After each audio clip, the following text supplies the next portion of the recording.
Scene start होता है एक गांव से, एक गांव जहां स्वीजिन रहती थी, डार्कनेस की इकलौती बेस्ट फ्रेंड रहती थी। वैसे ये सब डार्कनेस याद कर रहा था, अपने पास्ट को, अपने बेस्ट फ्रेंड को वो भूला जो नहीं था।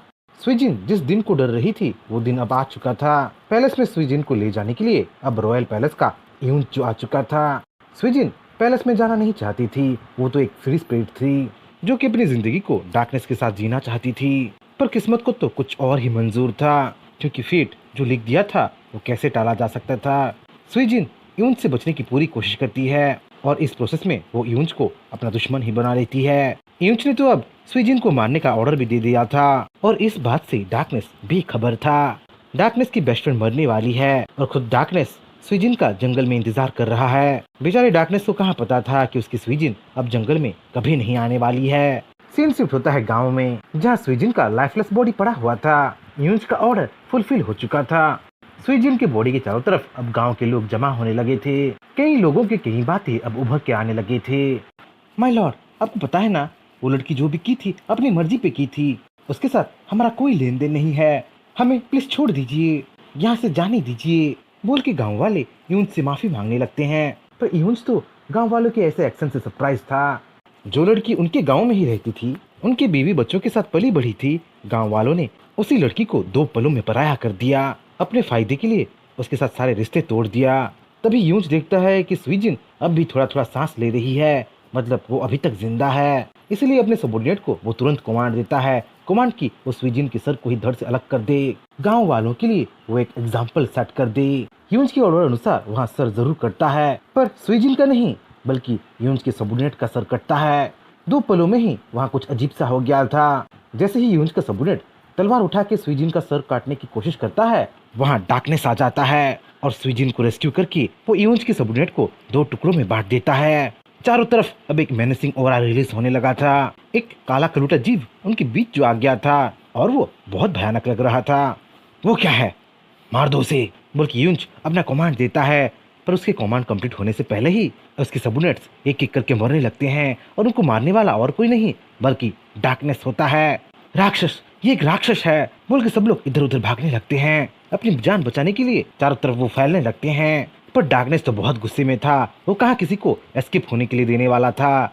कहाँ जाओगे तुम सब लोग, बचने की कोशिश भी मत करना, बोल के डार्कनेस एक एक करके सबको मारने लगता है, मैसेकर करने लगता है, स्वीजिन का बदला लेने लगता है। भागो भागो, अपनी जान बचाने के लिए भागो, अरे हमें कोई तो बचा लो, बोल के गांव के लोग इधर उधर भाग रहे थे। पर वो डार्कनेस से बच नहीं पा रहे थे। डार्कनेस तो सबको सूली में चढ़ा रहा था। गांव में तो वो खून की नदी ले आया था। ये सब देख यूंज की अब फट चुकी थी, उसके शरीर से तो अब आत्मा उड़ने लगी थी। घबराहट के मारे वो गिर जाता है और अपने कपड़ों को ही गीला कर देता है, यूरिनेट कर देता है। रुक रुक जाओ, मुझे छोड़ दो, जाने दो मुझे, तुम्हें जो चाहिए मैं वो दूंगा, सोने जवाहरात से मैं तुम्हें तोल दूंगा, प्लीज मुझे जाने दो, बोल के यूंज अब गिड़गिड़ाने लगा था, अपनी जान की भीख मांगने लगा था। पर डार्कनेस उसे कहाँ माफ करने वाला था। दुनिया में जो एक इंसान उसे सबसे प्यारी थी, यूंज ने उसे ही उससे छीनने की कोशिश किया था और इसके लिए माफी नहीं मिल सकता था। देखते ही देखते डार्कनेस यूंज को जकड़ लेता है और उसके टुकड़े टुकड़े कर देता है। रिवेंज लेने के बाद वो स्वीजिन के पास आता है। स्वीजिन अब भी अनकॉन्शियस थी, मौत से जूझ रही थी और स्वीजिन की ऐसी हालत देख डार्कनेस फुट फुट के रोने लगता है। रुक जाओ स्वीजिन, रुक जाओ, मुझे तुम छोड़ के मत जाओ, देखो मैंने तुम्हारा बदला भी ले लिया, प्लीज प्लीज वापस आ जाओ, बोल के डार्कनेस चीखने लगता है, चिल्लाने लगता है। और तभी कुछ अजीब सा होता है, कहीं से एक मेनेसिंग ऑरा रिलीज होने लगता है। पेड़ पौधे शांत हो जाते हैं, अपने कलर चेंज करने लगते हैं और अचानक रोते हुए डार्कनेस के सामने एक ब्लैक कलर का स्क्रीन आ जाता है। डार्कनेस अपने जिंदगी में ऐसा कुछ कभी नहीं देखा था। एक ब्लैक कलर का स्क्रीन हवा में लेविटेट कर रहा था और वो कुछ डार्कनेस को बताने की कोशिश कर रहा था। अलर्ट अलर्ट, सिस्टम एक्टिवेटेड, अब तुम एरा चेंज कर सकते हो स्पिरिचुअल पावर को एक्टिवेट करने के लिए, बोल के डार्कनेस के सामने एक अजीब सा स्क्रीन नोटिफिकेशन पे नोटिफिकेशन देने लगता है। बेचारा डार्कनेस कुछ नहीं जानता था, उसे तो बस अपनी स्वीजिन चाहिए था। क्या क्या इससे मेरी स्वीजिन वापस आ जाएगी? अगर अगर ये हो सकता है तो मैं कुछ भी करने के लिए तैयार हूँ, बोल के डार्कनेस अपना कमांड दे ही देता है। एक्टिवेट बोल के उस सिस्टम को एक्टिवेट कर ही देता है। अब सिस्टम डार्कनेस के सामने उसका स्टेटस दिखाने लगता है। सिस्टम एक्टिवेटेड, नाम darkness, race none, innate talent departed soul, मतलब अब डार्कनेस जिसको भी मारेगा या फिर उसके आसपास जितने भी लोग मरेंगे वो सब उसके लिए इवोल्यूशन पॉइंट्स बन जाएंगे। उन इवोल्यूशन पॉइंट से अब डार्कनेस स्किल परचेज कर सकता है। मुझे कुछ नहीं चाहिए, मुझे तो मेरी बस सुईजिन चाहिए बोल के डार्कनेस अपना पहला स्किल बाय करता है। 10,000 इवोल्यूशन पॉइंट्स खर्च करके वो एब्सोल्यूट रिकवरी बाय करता है। ये 10,000 इवोल्यूशन पॉइंट्स उसे इंसानों के मर्डर करने से मिला था, रिसेंट मैसेकर से मिला था, और वो बिना सोचे समझे सुईजिन को रिकवर करने के लिए डार्कनेस यूज कर लिया था। सोचो डार्कनेस सुईजिन को कितना चाहता होगा कि वो सुईजिन के लिए इतना कुछ कर रहा था। डार्कनेस का न्यू स्किल जैसे ही एक्टिवेट होता है सुईजिन रिकवर होने लगती है, और जैसे ही सुईजिन रिकवर होती है डार्कनेस उसे लिपट जाता है और फूट फूट के रोने लगता है। मेरी सुईजिन, तुम मुझे छोड़ के और कभी मत जाना, तुम्हारे बिना मैं बहुत अकेला हो गया था। बिल्कुल नहीं, मैं तुम्हें छोड़ के और कभी नहीं जाऊंगी बोल के डार्कनेस और सुईजिन एक दूसरे को दिलासा देते हैं। पर हमेशा खुशी बरकरार नहीं रहता, दुख का साया हमेशा किसी न किसी पे मंडराता ही रहता है, और अब वो दुख डार्कनेस पे गिरता है। जिस सुईजिन के लिए वो इतना कुछ किया था, इतना बलिदान दिया था, इतना बदल गया था, वही सुईजिन आगे चल के उसे मारने की कोशिश करती है। तुम्हें मैं खत्म कर दूंगी डार्कनेस बोल के सुईजिन तो अब डार्कनेस के खिलाफ वॉर छेड़ देती है। सीन स्टार्ट होता है ऑस्ट्रेलिया के कोस्टल एरिया से, जहाँ ह्यूमन सब पहुंच चुके थे और हर एक नेशन के सुपर ह्यूमन समुद्र के सी बीस्ट के साथ लड़ने लगे थे। वैसे इन सारे सी बीस्ट को डार्कनेस ने ही समन किया था, क्योंकि इंसान डीमोनिक ट्री को हेल्प करने के लिए वहाँ आए थे। इसलिए डार्कनेस इंसानों को डीमोनिक ट्री के पास पहुंचने नहीं देना चाहता था, जितना हो सके उतना उनको रोक के रखना चाहता था। उन सारे सी बीस्ट में सी किंग्स भी थे, जो कि इंसानों को, इंसानी सुपर ह्यूमंस को कड़ी टक्कर दे रहे थे। इसलिए उनके साथ मुकाबला करने के लिए कुछ ट्रांसेंडेंटल सुपर ह्यूमंस आए थे, जैसे कि मैग्नीटो और बिशप सी किंग्स को पछाड़ने की औकात रखते थे। पर कुछ भी हो, ये बैटल इजी नहीं होने वाला था। इन सारे सी बीस्ट को खत्म करके डीमोनिक ट्री के पास पहुंचना एक तरीके से बहुत हार्ड लग रहा था। अरे सबको अटैक रेंज से दूर करो, वो हमला करने वाला है, बहुत देर हो चुकी है, अब कुछ नहीं किया जा सकता बोल के मैग्नीटो और उसके सबूनेट की बात खत्म हुई भी नहीं थी कि क्राफ्ट किंग अपना अटैक लॉन्च कर देता है, और उसका निशाना ह्यूमन शिप्स होता है। ह्यूमन शिप के क्रू होता है, जोरदार एक्सप्लोजन होता है, और उस एक्सप्लोजन से करीब 10% शिप तबाह हो जाता है। देखते ही देखते अब कई सारे क्राफ्ट किंग आने लगते हैं, और उनकी संख्या देख तो थोड़ी देर के लिए बिशप और लेडी आयरन नाइट भी परेशान हो जाते हैं। पर अगर वहाँ डर गए तो हार पक्की है, ह्यूमैनिटी का नामो निशान मिट सकती है। इसलिए अब कुछ नहीं किया जा सकता, काम दाम दंड भेद कुछ भी यूज करके अब सी किंग्स तो पीछे धकेलना है, उनको खत्म करना है, और किसी भी हाल में डीमोनिक ट्री के पास पहुंचना है। यही अब सुपर ह्यूमंस का इकलौता मकसद बन जाता है, जिसे किसी भी हाल में पूरा करना है। दूसरी तरफ थंडर ड्रैगन अपने बाप से लड़ रहा था, जो कि उसे पहचान भी नहीं रहा था। वैसे अगर साइज को कंपेयर किया जाए तो थंडर ड्रैगन अपने बाप के सामने एक छोटे पंछी की तरह था, जो कि भिनभिना जरूर रहा था, पर अटैक के नाम पे कुछ नहीं कर रहा था। थंडर ड्रैगन तो जायंट ड्रैगन के हाथों मरने भी वाला था, पर अचानक वहाँ पर्पल मैंटिस आ जाती है और थंडर ड्रैगन को टाइम पे बचा लेती है। ये तुम क्या कर रहे थे थंडर ड्रैगन? अगर तुम ऐसे ही दिन में सपने देखते रहोगे तो यहाँ चट्टी जरूर बन जाओगे, मर्सी दिखाना बंद करो और अपना सब कुछ लगा के लड़ो बोल के पर्पल मैंटिस तो थंडर ड्रैगन को एडवाइस भी देने लगती है। हाँ, वैसे एडवाइस देना जरूरी भी था। थंडर ड्रैगन तो अपने पिता के साथ नॉर्मली नहीं लड़ रहा था, वो तो अपनी आधी से आधी पावर भी यूज नहीं कर रहा था। वो अपने पिता को घायल जो नहीं करना चाहता था, पर ऐसी सिचुएशन में पीछे रहना खतरे से खाली नहीं है। जब खुद बाप अपने बच्चे को पहचानता नहीं है, तभी प्रॉब्लम को और बढ़ाने के लिए पर्पल मैंटिस और थंडर ड्रैगन के सामने एक राइनोसोरस आ जाता है, जो आते ही गरजने लगता है, गुर्राने लगता है और उन दोनों को खत्म करने के लिए आगे बढ़ने लगता है। वैसे लैंगफैंग जो रेड आर्मी लेके आया था, वो ऑस्ट्रेलिया में भयंकर तबाही मचा रहे थे, कई सारे ऑस्ट्रेलिया के बीच को अब चबा के रख चुकी थी। उसी वक्त ऑस्ट्रेलिया की गहराई से भी एक जायंट रैट आता है, ऑस्ट्रेलिया का खुद का रैट किंग आता है। रैट किंग को देख के सिर्फ लैंगफैंग ही नहीं, पैंडा भी सरप्राइज हो गया था, क्योंकि वहाँ एक किंग क्लास का बीस्ट होना नहीं चाहिए था। वैसे बस वहाँ मुसीबत नहीं आई थी, bull demon, arctic snow bear और दूसरे बीस्ट जिस ऑस्ट्रेलिया से लड़ रहे थे, वही ऑस्ट्रेलिया अचानक इवॉल्व होने लगता है। अपने मोथरा जैसे बीस्ट के रूप में वो अब आने लगता है। देखते ही देखते अब सारे ऑस्ट्रेलिया इवॉल्व होने लगते हैं, मानो कोई चेन रिएक्शन वो कर रहे होते हैं। सोचना भी मत कि मैं तुमसे डर रहा हूँ, मैं तुमसे पहले भी लड़ा था और इस बार भी लड़ूंगा, और इस बार तो मैं तुम्हें जरूर खत्म करूंगा बोल के पैंडा तो अब ऑस्ट्रेलिया को लड़कालने भी लगा था। पैंडा का साथ देने के लिए वहाँ डिवाइन फ्लावर भी आ चुकी थी, और वो वहाँ अकेली नहीं आई थी, पूरी टाइगर आर्मी को साथ लेके आई थी। सब लोग अब मिलके ऑस्ट्रेलिया पे टूट पड़ते हैं, ऑस्ट्रेलिया को खत्म करने के लिए अपनी जी जान लगा देते हैं। दूसरी तरफ जियो और डार्कनेस अब भी लड़ रहे थे। जियो तो डार्कनेस को धमका भी रहा था, थोड़ा बहुत तो वो इधर उधर की बात करके टाइम पास भी कर रहा था, मतलब वो जरूर किसी का इंतजार कर रहा था। तुम तो बच्चों की तरह हो, आजकल भला तुम जैसी बातें कौन करता है? तुम मुझे डर का अनुभूति देना चाहते हो? तुम्हें क्या लगता है मैं यहाँ अकेला आया हूँ? तुम्हें क्या लगता है बस तुमने प्रिपरेशन किया था? मैंने भी प्रिपरेशन किया है, मैंने भी अलायंस बनाया है, पावरफुल इंडिविजुअल्स को रिक्रूट किया है। वो जल्दी ही यहाँ आते ही होंगे और आते ही वो इंसानों की जरूर मदद करेंगे। वैसे जियो ये सब डार्कनेस को जरूर बोल रहा था, पर उसकी हेल्प अभी तक आया नहीं था। कोस्टल एरिया में अब भी सुपर ह्यूमंस सी बीच के साथ लड़ रहे थे। ट्राइबल चीफ्टेन अपने स्पिरिचुअल गार्डियन के साथ अभी तक क्रैप किंग के साथ लड़ रहा था। बिशप भी अब डिफेंसिव पोजीशन में आ चुका था। मैग्नेटो तो मैग्नेटिक मटेरियल्स कलेक्ट कर करके अपने मैग्नेटिक पावर से धकेले जा रहा था, पर वो कब तक ऐसा कर पाएंगे? कितनों को वो बचा पाएंगे? कई सारे शिप्स तो अब सी बीस्ट के हमलों से जलने भी लगे थे। ये सब फ्रीडम फेडरेशन के ऑफिशियल्स देख रहे थे और रिजल्ट से वो जरा भी खुश नहीं थे। उनकी रिपोर्ट के हिसाब से तो सेकंड फ्लीट के ज्यादा से ज्यादा शिप्स अब डूब चुके थे। फ्रीडम फेडरेशन के ऑफिसर्स तो अब चिंता में पड़ चुके थे, चिंता कि वो क्या 10 मिनट तक भी टिक पाएंगे या यहीं खत्म हो जाएंगे।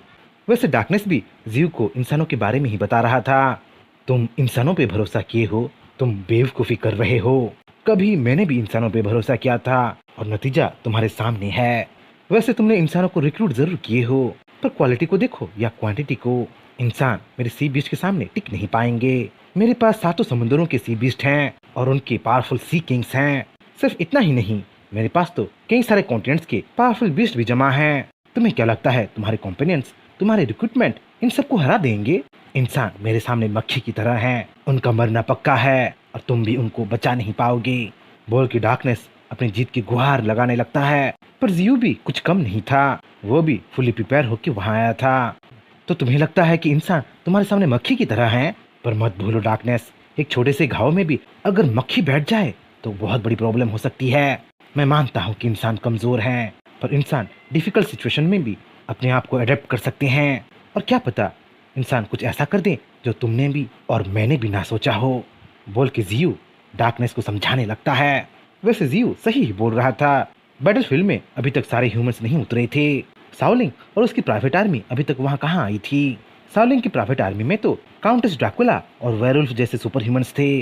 वैसे बैटलफील्ड में अभी तक ऑर्का और 5 हेडेड स्नेक मतलब हाइड्रा भी नहीं आई थी। वो लोग तो समुद्र के अंदर मदद ढूंढने के लिए गए थे, कई सारे सी ट्राइब्स को इकट्ठा करने के लिए गए थे। अगर वो लोग आएंगे तो उनके साथ वो सारे सी ट्राइब्स भी आएंगे। वैसे व्हाइट जेल एलिफेंट का क्या हुआ? वो भी तो अभी तक बैटलफील्ड में नहीं उतरा था। कुछ भी हो, बहुत बड़ी बैटल अभी तक होना बाकी था। वहीं थोड़ी दूर पे ही इंसानों और सी बीस्ट की लड़ाई चल रही थी। भयंकर गोलियां चल रही थी। कॉन्टिन्यूअस फायरिंग से गोलियां सी बीस्ट के आर पार चली जा रही थी। पर सी बीस्ट का पॉपुलेशन भी बहुत ज्यादा था, जो कि लड़ने के लिए लगातार आता चला जा रहा था। इंसान उनको ब्लॉक करने की पूरी कोशिश कर रहे थे, पर वो अपने एक्ट में फेल हो रहे थे। सी बीस्ट तो कई सारे शिप्स को भी चारों तरफ से घेरने लगे थे और सुपर ह्यूमंस भी अब कम होने लगे थे, थकने लगे थे। अरे राइट की ओर से कई सारे सी बीस्ट आ रहे हैं, वो इसी ओर ही आ रहे हैं।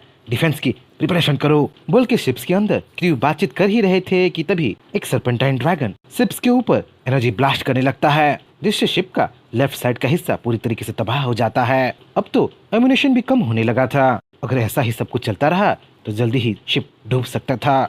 शिप इतना डैमेज हो गया, पॉपुलेशन सिस्टम कैसा है?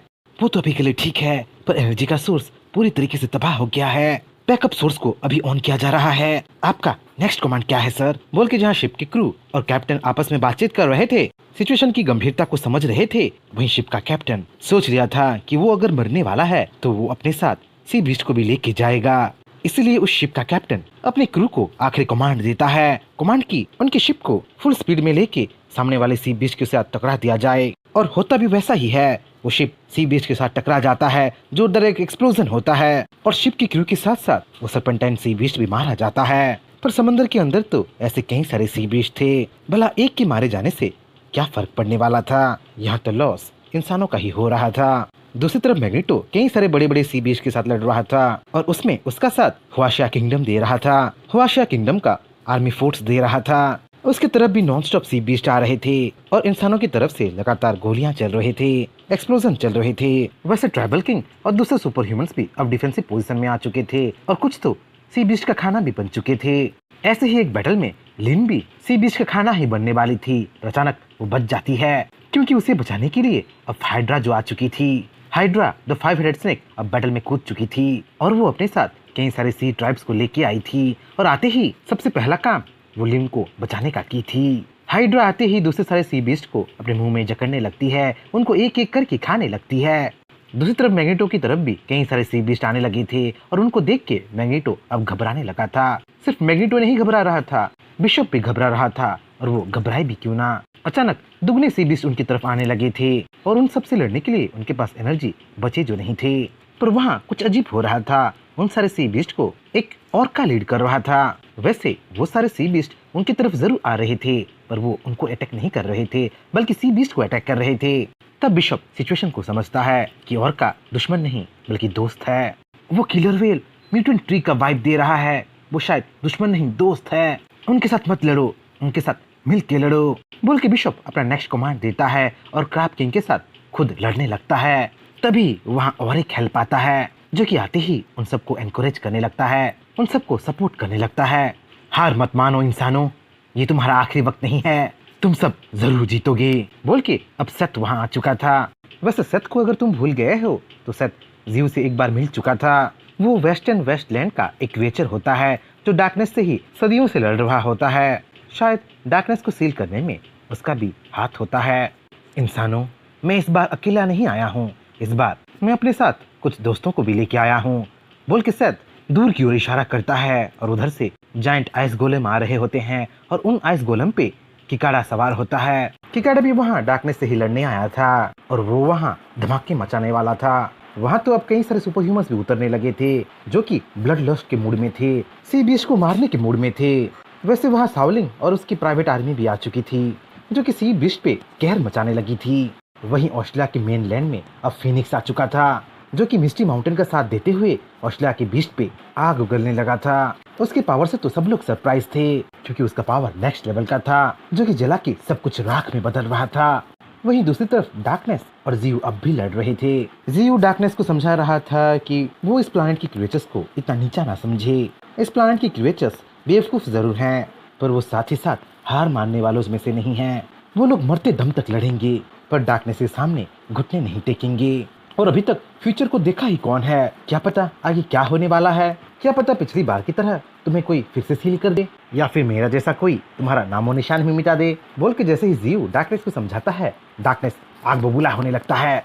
तुम्हारी हिम्मत कैसी हुई मुझे ये सब बोलने की, मैं तुम सबको मार दूंगा और शुरुआत मैं तुम ही से ही करूंगा बोल के डार्कनेस जैसे ही जीव को वार्निंग देता है, बैरियर को तोड़ के जीव और डार्कनेस के बीच कई सारे दूसरे क्रिएचर्स भी आ जाते हैं। डार्कनेस इन सब क्रिएचर्स को अच्छी तरीके से पहचानता था। ये सब वही क्रिएचर्स थे जो पिछली बार उसे कैद किए थे और इस बार भी शायद वो इसी मकसद से वहाँ आए थे। वैसे ये सारे क्रिएचर्स सेलेस्टियल ट्राइब थे जिनको व्हाइट जेड एलिफेंट लीड कर रहा था और वही डार्कनेस का सामना करने के लिए उन सबको वहाँ लेके आया था। पास से ऑस्ट्रेलिया एक बैटल चल रही थी और वो बैटल थी ऑस्ट्रेलिया और पैंडा के बीच। पैंडा ऑस्ट्रेलिया से जरूर लड़ रहा था पर इस बार वो अपनी जी जान लगा के नहीं लड़ रहा था और इसी बात से बड़ा पांडा मतलब आयरन ईटर पांडा गुस्सा हो रहा था। बैटल में नजर हटी तो दुर्घटना घटी, ये बात सब जानते थे और यही सीख देने के लिए आयरन ईटर पांडा छोटे पांडा के बैटल में कूद जाता है। वो छोटे पांडा का साथ देने लगता है। तुम ये क्या कर रहे हो बेवकूफ, ये बैटल तुम्हें क्या मजाक लग रहा है? अच्छा होगा तुम सीरियसली लड़ो क्योंकि यहाँ गलती की गुंजाइश ही नहीं है बोल के आयरन ईटर पांडा छोटे पांडा को धमकाने लगता है और एक ही पंच मार के ऑस्ट्रेलिया को दूर जा गिराता है।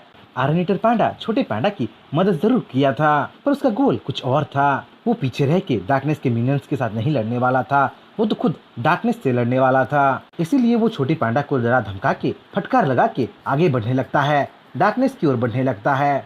आयरन ईटर पांडा डार्कनेस और म्यूटेंट ट्री के ऑरा को महसूस कर पा रहा था, इसलिए वो डायरेक्ट उन्हीं की ओर ही बढ़ रहा था और अपने सामने आने वाले हर एक बीस्ट को खत्म किए जा रहा था। वही डार्कनेस और जीव की लड़ाई के बीच जीव की मदद पहुंच चुकी थी। वहाँ सेलेस्टियल माउंटेन के सेलेस्टियल बीस्ट पहुंच चुके थे। आए हुए मेहमानों को डार्कनेस अच्छी तरीके से पहचानता था क्योंकि उनके दिए हुए घावों को अभी तक डार्कनेस भूला जो नहीं था। तो तुम लोग उनके वंशज हो, मैं तुम लोगों को भूला नहीं हूँ। वैसे तुम लोग सही समय पर ही आए हो, इस भीड़ को मार के मैं तुम लोगों को भी खत्म कर दूंगा और अपना बदला लूंगा। आँख का बदला मैं आँख से ही लूंगा बोल के डार्कनेस हंसने लगता है। सबको डराने की कोशिश करने लगता है और उसकी बातों को कोई ध्यान दे नहीं रहा होता है। व्हाइट एलिफेंट तो डार्कनेस को नजरअंदाज करके जीव से बात कर रहा होता है। डिवाइन ट्री, हम यहाँ लड़ाई में हिस्सा लेने के लिए आए हैं बोल के व्हाइट जेल एलिफेंट तो अपने आने का मकसद जीव को बता रहा होता है। वही सेलेस्टियल माउंटेन से एक ऐसा भी बीस्ट आया था जो कि डार्कनेस के मंसूबों को अच्छी तरीके से पहचानता था, जानता था। इसीलिए आते ही वो डार्कनेस के साथ कम्युनिकेट करने लगा था। मुझे जरा भी नहीं लगा था डार्कनेस कि तुम अपने कैद से कभी बाहर भी आ पाओगे, पर देखो तुम आजाद हो गए हो। ये सब उस स्पिरिचुअल टाइड की वजह से हुआ है ना। तुम उस स्पिरिचुअल टाइड को ऑब्जर्व करके ही इतना पावरफुल बने हो और उस कैद से अपने आप को फ्री किए हो बोल के उस सेलेस्टियल बीस्ट की बात खत्म हुई भी नहीं थी कि डार्कनेस अपनी बात शुरू कर देता है। हाँ, मैं आजाद हुआ हूँ और ये सब तुम लोगों की वजह से हुआ है। तुम लोग अपने पुरखों की तरह पावरफुल नहीं हो। लगता है जैसे ही जनरेशन आगे बढ़ता गया वैसे ही पावर लेवल घटता गया। इस बार तो तुम लोग इतने कमजोर हो गए हो कि तुम लोग मुझे सील भी नहीं कर सकते। मारने की बात तो बहुत दूर की बात है बोल के डार्कनेस हंसने लगता है। आए हुए बीस्ट को टॉन्ट करने लगता है, पर वो सेलेस्टियल बीस्ट खुद डार्कनेस को ही धमकाने लगते हैं। तुम जहाँ से आए हो तुम्हें वापस वहीं भेज देंगे बोल के उसे डराने लगते हैं। पर डार्कनेस तो बहुत झेल चुका था। वो इन सेलेस्टियल बीस्ट की अब पुंगी बजाने वाला था। तुम लोग मुझे कैद करोगे, तुम नमूनों को तो यहाँ आना ही नहीं चाहिए था। तुम लोग यहाँ आके अपने ही कब्र खोदे हो और उस कब्र में मैं तुम लोगों को जरूर दफनाऊंगा बोल के डार्कनेस 50,000 इवोल्यूशन पॉइंट्स खर्च करके ड्रैगन कैचर स्किल को एक्टिवेट करता है, जिससे उसकी बाहें लंबी होने लगती हैं, एक तरीके के डीमोनिक होने लगते हैं। उसी हाथों से डार्कनेस सेलेस्टियल बीस्ट पे झपटता है, पर उसे काउंटर करने के लिए white jade elephant sky piercing hoofs use करता है। सिर्फ वही नहीं, सेलेस्टियल सी हॉर्स तो वाटर टोरेंट यूज करता है। अपने वाटर टर्बुलेंस से वाटर को मैनिपुलेट करके वो डार्कनेस की ओर ही वाटर को लॉन्च कर देता है। वहीं दूसरा सेलेस्टियल बीस्ट वोलिंग कैनन यूज किया था। कई सारे पिरानास को समन करके वो भी डार्कनेस की ओर ही बढ़ रहा था। अब डार्कनेस और सेलेस्टियल बीस्ट टकराने लगते हैं। डार्कनेस को थोड़ा बहुत पीछे ढकने लगते हैं, उसे डिफेंसिव पोजीशन में आने के लिए मजबूर करने लगते हैं। अब डार्कनेस फिर से 50,000 इवोल्यूशन पॉइंट्स खर्च करके लाइट शील्ड बाय करता है और अपने आप को हर एक अटैक से बचाने लगता है। तुम लोग इसे अटैक कहते हो, इससे तो मुझे खुजली हो रही है। अगर तुम लोग ऐसे ही अटैक करते रहोगे तो तुम्हें मैं जल्दी ही मार दूंगा बोल के डार्कनेस अब हंसने लगा था और इससे जीव चिढ़ने लगा था। जीव अब कॉल ऑफ लाइट यूज करता है, जिससे हेवनली लाइट अब डार्कनेस पे गिरने लगता है, उसे जोरदार दर्द देने लगता है और इससे बचने के लिए डार्कनेस फिर से सिस्टम से कुछ बाय करने की कोशिश करता है। इस बार वो रिवर्स परचेज करने की कोशिश कर रहा था। रिवर्स एक ऐसा स्किल जिससे हर एक अटैक अपने अटैकर के पास ही बाउंस बैक होके जाता था। पर इससे पहले कि वो सक्सेसफुल हो पाए वहाँ आयरन ईटर पांडा पहुंच गया था। तुम्हारी हिम्मत कैसे हुई काले फुटबॉल, तुमने कई सारे जीवों को मार दिया है, तुम्हें इसके लिए सजा जरूर मिलेगी बोल के आयरन ईटर पांडा अब डार्कनेस के ऊपर झपटता है। जीव ये सब होते हुए देख रहा था। वो आयरन ईटर पांडा को रोकने की कोशिश भी करना चाहता था, पर अब बहुत देर हो चुकी थी। आयरन ईटर पांडा तो अपना स्किल भी एक्टिवेट कर चुका था। डार्कनेस, मैं तुम्हें यही मार दूंगा बोल के वो डार्कनेस से लड़ने भी लगा था। आयरन ईटर पांडा अपनी की पावर को यूज कर रहा था और अपनी चारों तरफ एक स्पिरिचुअल आर्मर बना दिया था और उसी से ही वो डार्कनेस से लड़ रहा था। वैसे वो डार्कनेस को अच्छा खासा घाव भी दे रहा था। पांडा को अब दूसरे सेलेस्टियल बीस्ट भी ज्वाइन कर लेते हैं और उस पे वाटर स्पाइक से हमला करने लगते हैं। उसी वक्त ऊपर से कहीं से साउलिंग पहुंच जाती है और वो सीधा अपने फ्लेम स्वॉर्ड से डार्कनेस को चीरने की कोशिश करती है। इस बार तो खुद जीव भी सरप्राइज हो गया था, पर डार्कनेस साउलिंग के अटैक को ब्लॉक कर दिया था। अपने टेंटिकल्स से साउलिंग के स्वॉर्ड को मिड एयर में ही ब्लॉक कर दिया था। डार्कनेस साउलिंग को पूरी तरीके से मिटा देना चाहता था, क्योंकि वो इंसानों से नफरत जो करता था। पर इससे पहले कि वो कुछ कर पाए, साउलिंग को सेलेस्टियल सी सर्पेंट बचा लेता है और डार्कनेस के टेंटिकल को खा लेता है। डार्कनेस पे तो अब व्हाइट जेल एलिफेंट भी हमला करने लगा था। अपने हेवन पियर्सिंग हुफ्स को वो डार्कनेस के मुंह पे ही मारने लगा था। नेक्स्ट सेलेस्टियल सी हॉर्स हमला करता है। अपने वाटर टोरेंट की जोरदार बौछार से वो डार्कनेस को छल्ली करने लगता है, उसके टुकड़े टुकड़े करने लगता है और डार्कनेस पे आखिरी बार आयरन ईटर पांडा करता है, उसे वो पूरी तरीके से तबाह कर देता है। जब लगने लगा था कि डार्कनेस अब खत्म हो चुका है, डार्कनेस की हार हो चुकी है, तभी चारों तरफ मियाज़मा फैलने लगती है। एक काली अंधेरी परछाई चारों तरफ फैलने लगती है, जिसकी हजारों आंखें होते हैं और अपनी हजारों आंखों से वो सारे बीस्ट पे हमला करने लगता है, एनर्जी ब्लास्ट करने लगता है। जीव सिचुएशन को समझ चुका था, इसलिए अर्थ को मैनिपुलेट करके वो एक अर्थ शील्ड बना दिया था। एक अर्थ बैरियर बना के वो सबको थोड़ी देर के लिए संरक्षण दे रहा था। क्या डार्कनेस से आखिरी विलन है या डार्कनेस से भी बड़ा विलन सिस्टम है, जिसने डार्कनेस को बनाया है, जीव को बनाया है? आखिरकार वो चाहता क्या है? सीन स्टार्ट होता है ऑस्ट्रेलिया से, जहां डार्कनेस और जीव लड़ रहे थे। अभी तक उनकी बैटल खत्म नहीं हुई थी। ये बैटल तो बहुत लंबी चल रही थी। बैटल में तो अब डार्कनेस के पुराने दुश्मन सेलेस्टियल बीस्ट भी शामिल हो गए थे, जो कि डार्कनेस को किसी भी हाल में कैद करना चाहते थे। सिर्फ वही लोग नहीं, आयरन ईटर पांडा और साउलिंग भी अब बैटल में कूद चुके थे और डार्कनेस को कड़ी टक्कर दे रहे थे। एक पॉइंट ऐसा भी आया था जब लगने लगा था कि डार्कनेस पूरी तरीके से हार चुका है, उसका अस्तित्व ही मिटने वाला है। पर जैसा दिखता है हमेशा वैसा होता नहीं है, क्योंकि अचानक ही डार्कनेस अपने आप को फैलाने लगता है, अपने आप को एक काली अंधेरी परछाई बनाने लगता है और सब पे जोरदार एनर्जी ब्लास्ट करने लगता है। सब वहाँ मारे गए होते अगर जीव एम वक्त पे अपना अर्थ बैरियर बना के सबको प्रोटेक्ट ना किया होता। वैसे इस एक्ट से, इस डिस्ट्रक्शन से सेलेस्टियल बीस्ट को भी एक मौका मिल गया डार्कनेस पे अपने अटैक को लॉन्च करने का। सारे सेलेस्टियल बीस्ट इकट्ठा हो जाते हैं और अपनी एनर्जी को वो कंबाइन करने लगते हैं। सी सर्पेंट, सी हॉर्स और व्हाइट जेड एलिफेंट मिलके एक एनर्जी स्पीयर बनाते हैं। डार्कनेस, जहाँ से आए हो वहीं लौट जाओ, तुम्हारा इस दुनिया में कोई जगह नहीं है, बोल के सेलेस्टियल बीस्ट उस एनर्जी की स्पीयर को डार्कनेस की ओर लॉन्च कर देते हैं। डार्कनेस उस एनर्जी स्पीयर को पहचानता था। वो अच्छी तरीके से जानता था कि ये सेलेस्टियल बीस्ट उसे फिर से कैद करने की कोशिश कर रहे हैं।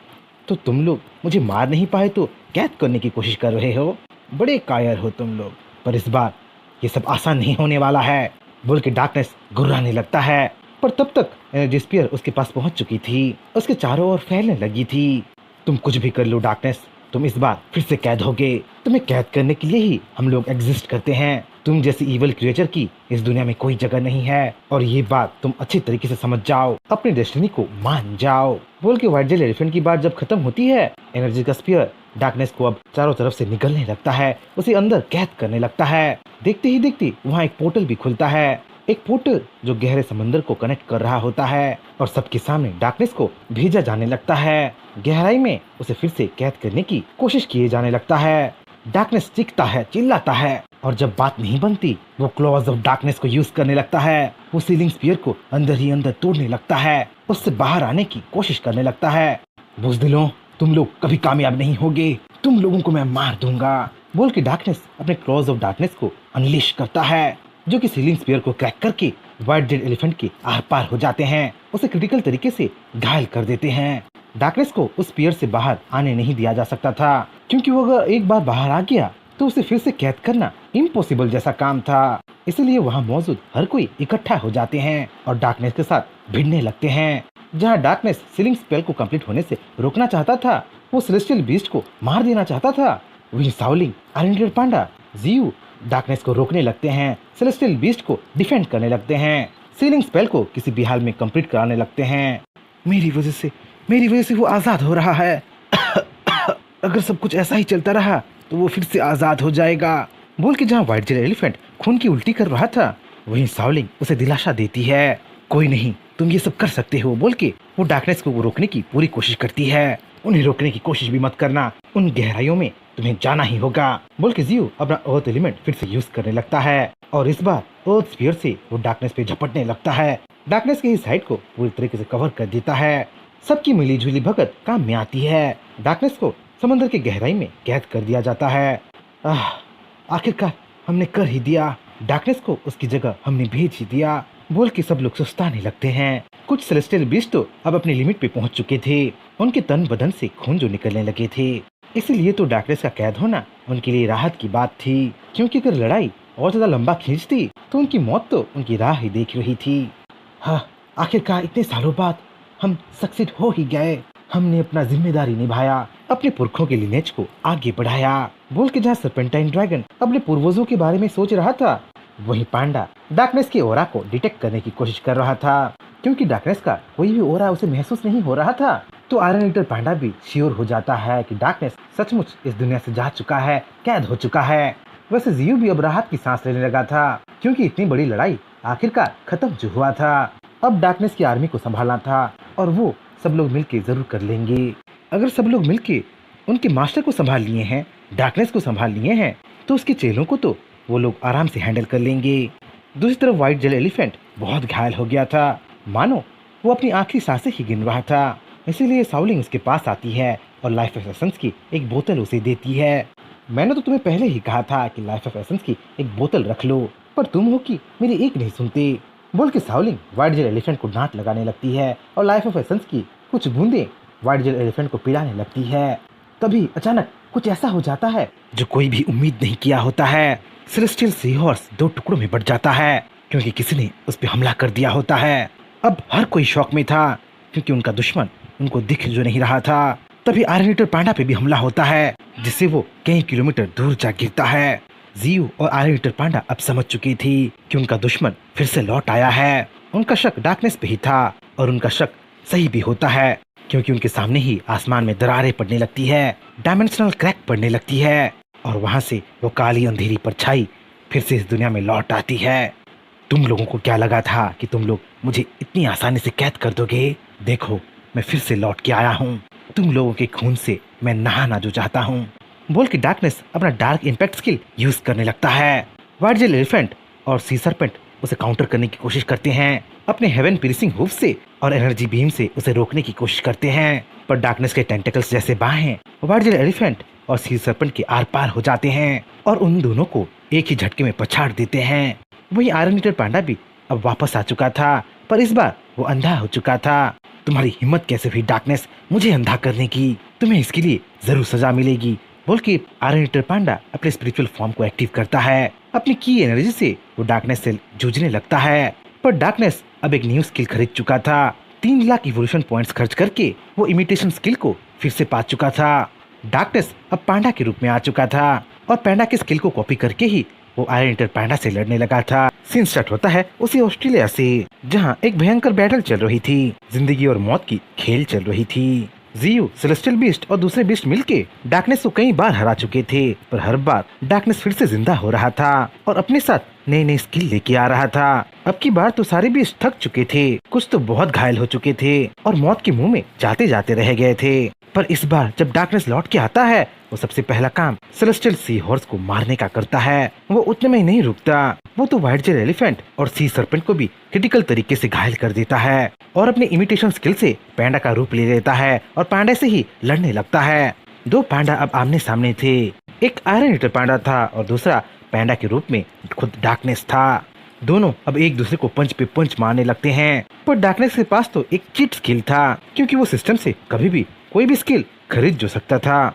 इस बार डार्कनेस 1,50,000 इवोल्यूशन पॉइंट्स खर्च करके डिवावरर स्किल को परचेज करता है और पांडा को ही नहीं व्हाइट जेल एलिफेंट और सी सर्पेंट को भी एक ही बार में गटक लेता है, निगल लेता है। वो तो साउलिंग को भी निगलना चाहता था, पर साउलिंग समझदार थी और डार्कनेस के हाव भाव को देख के वो तुरंत वहाँ से हट गई थी।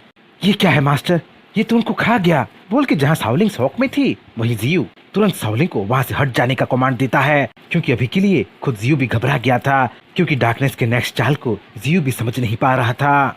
चली जाओ यहाँ से साउलिंग, तुम यहाँ से तुरंत चली जाओ, ये जगह अब तुम्हारे लिए सेफ नहीं है, ये वक्त सोचने का नहीं है, जाओ यहाँ से। बोल के जियो साउलिंग को खदेड़ने लगता है, साउलिंग को वहाँ से भगाने की पूरी कोशिश करने लगता है। जियो की इस एक्ट से अब डार्कनेस वाकिफ हो गया था। जियो के लिए साउलिंग स्पेशल है बोल के अब डार्कनेस समझने लगा था और एक टिपिकल विलन क्या करता है, वो तो मेन लीड के अपनों को मारने की पूरी कोशिश करता है और खासकर अगर वो एक लड़की हो तो विलन तो उसे हानि पहुंचाने की जरूर कोशिश करेगा। तो डार्कनेस कैसे पीछे रहता, वो भी अब साउलिंग को मारने की कोशिश करता है। क्या हुआ जियो, क्या तुम इस लड़की से इतना अटैच हो गए हो? क्या तुम इसे हमेशा बचा पाओगे? ये लड़की जरूर मरेगी। बोल के डार्कनेस हंसने लगता है और ऐसा करके वो जियो के नौर पे हाथ रख देता है।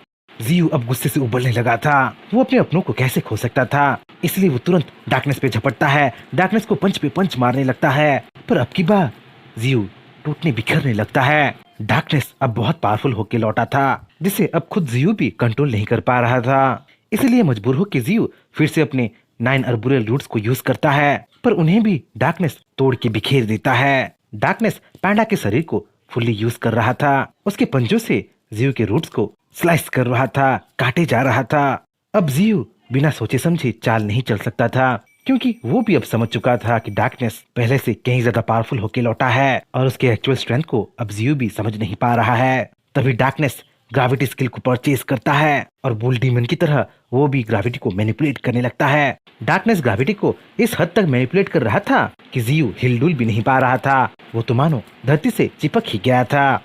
डार्कनेस अभी रुका नहीं था, वो अब अपने नेक्स्ट स्किल को परचेज करता है और वो ड्रैगन किंग का ब्रेथ होता है। पर इससे पहले कि डार्कनेस जियो पे फिर से हमला करे, जियो पिलर ऑफ लाइट को यूज करता है। जियो पे लाइट एलिमेंट से हमला करने लगता है। लाइट एलिमेंट तो डार्कनेस की पहले से ही कमजोरी थी, इसलिए इस बार भी डार्कनेस पहले की तरह घायल होता है। थोड़ा बहुत उसका बॉडी डिसइंटीग्रेट हो जाता है, पर वो इतना घायल भी नहीं हुआ था कि वो लड़ाई लड़ना पाए। पर जियो का अटैक सक्सेस हुआ था, मतलब अब भी चांस था डार्कनेस को हराने का। पर वो कैसे हराएगा, यही जियो नहीं समझ पा रहा था। तुम्हारी ग्रेविटी से मेरे लाइट को कोई फर्क नहीं पड़ेगा, तुम इसी डिवाइन लाइट से चलोगे। मुझे पहले से ही पता है लाइट तुम्हारी कमजोरी है और इसी कमजोरी का मैं बखूबी फायदा उठाऊंगा। बोल के जैसे ही जियो डार्कनेस को टोंट करने लगता है, डार्कनेस हंसने लगता है। मुझे तो पहले से ही पता था कि तुम जरूर कुछ ना कुछ करोगे। आखिरकार तुम इंसान जो ठहरे। इंसान तो होते ही हैं कुटिल, वो तो अपने फायदे के लिए कुछ भी कर सकते हैं, किसी भी हद तक जा सकते हैं। तो तुम कैसे पीछे रहोगे? तुम तो पिछले जन्म में इंसान ही थे ना। यू जियो, बोल के डार्कनेस अपना नेक्स्ट स्किल परचेज करता है। जियो को काउंटर करने के लिए अपनी नेक्स्ट चाल चलता है। इस बार डार्कनेस एक्सटिंक्शन स्किल परचेज किया था। एक्सटिंक्शन एक ऐसा स्किल जो पास्ट में डायनासोर्स को एक्सटिंक्ट कर दिया था, उनकी प्रजाति को ही विलुप्त कर दिया था, और ऐसे ही स्किल को अब डार्कनेस यूज करने वाला था। जैसे ही डार्कनेस एक्सटिंक्शन स्किल को यूज करता है, आसमान से एक जजेंटिक मीटोराइट धरती की ओर बढ़ने लगता है, जो कि इतना बड़ा था कि अगर वो धरती से टकरा जाए तो धरती से पूरी लाइफ ही खत्म हो सकता था। अब चुनो जियो, यहाँ से तुम बच के जाना चाहते हो या अपने सबोर्डिनेट्स के साथ यहीं मर जाना चाहते हो? डार्कनेस जियो से जरूर सवाल पूछा था, पर जियो का आंसर तो एक ही था। जियो मर जाएगा, पर अपने सबोर्डिनेट्स को छोड़ के, अपनी फैमिली को छोड़ के वो नहीं भागेगा। तुम कुछ भी कर लो डार्कनेस, मैं मर जाऊंगा पर तुम्हें जरूर हराऊंगा, बोल के जियो अपने जजेंटिफिकेशन स्किल को यूज करता है, जिससे वो विशाल काय बन जाता है। नेक्स्ट वो अपने 9 अर्बोरियल रूट्स को यूज करता है, जिससे वो आने वाले मीटोराइट को पकड़ने की कोशिश करने लगता है। मैं तुम्हें इस दुनिया को, इस धरती को बिल्कुल तबाह करने नहीं दूंगा, बोल के जियो चिल्लाने लगता है और पूरा दम लगा के उस मीटोराइट को पकड़ लेता है। मीटोराइट जियो से टकराते ही एक विशाल काय एक्सप्लोजन होता है और चारों तरफ उसके टुकड़े बिखरने लगते हैं, तबाही मचाने लगते हैं। कई सारे बीस्ट मारे जाते हैं और उनमें से ऑस्ट्रेलिया के बीस्ट भी होते हैं। ये ऑस्ट्रेलिया का किंग तो नहीं था जो ऑस्ट्रेलिया की बीस्ट को कदर करे, ये तो डार्कनेस था। वो अपने फायदे के लिए कुछ भी कर सकता था। उसके लिए तो ऑस्ट्रेलिया के बीस्ट बस खिलौने थे जिसे वो खेल के फेंकने ही वाला था। इस तबाही को देख तुरंत किंग्सव एक्टिव हो जाता है और एक जजेंटिक अर्थ बैरियर बनाने लगता है और मिस्टी माउंटेन के कई सारे बीस्ट को संरक्षण देने लगता है, उनको आने वाली तबाही से बचाने लगता है। वहीं पांडा का मुंह तो खुला का खुला रह गया था, वो ऐसी स्पिरिचुअल एनर्जी कभी महसूस नहीं किया था। जियो और डार्कनेस एक बैरियर में लड़ रहे थे, इसलिए सब सुरक्षित थे, पर अब बैटल बाहर आ चुकी है, अब कोई सुरक्षित नहीं है। मिस्टी माउंटेन के बीच तो किंग्सव के स्किल की बदौलत अपने आप को इस तबाही से बचा लेते हैं, पर हर कोई इतना किस्मत वाला कहाँ होता है। इसी तबाही से जायंट ड्रैगन कुचला गया था। वैसे उसकी इस हालत का जिम्मेदार थोड़ा बहुत पर्पल मेंटिस भी थी, जिसने उसके पंखों को ही कुतर दी थी। मरते मरते जायंट ड्रैगन अपने बच्चे थंडर ड्रैगन को पहचानता है। तो तुम हो मेरे बच्चे, तुम्हारी स्पिरिचुअल एनर्जी थोड़ा बहुत तुम्हारी माँ जैसी ही है, तुम अच्छे से ग्रो हुए हो और मैं उम्मीद करता हूँ कि तुम ऐसे ही ग्रो होते रहोगी, बोल के वो जायंट ड्रैगन अपनी आखिरी सांसें लेता है और उसकी ऐसी बातों से थंडर ड्रैगन तो रो ही पड़ता है।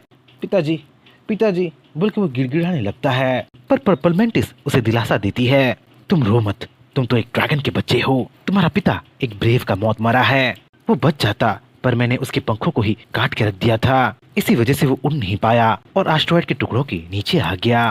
पर यहाँ सबसे बड़ा विलन डार्कनेस है, जिसने तुम्हारे पिता को मैनिपुलेट किया था, इस भयंकर लड़ाई को लड़ने के लिए मजबूर किया था।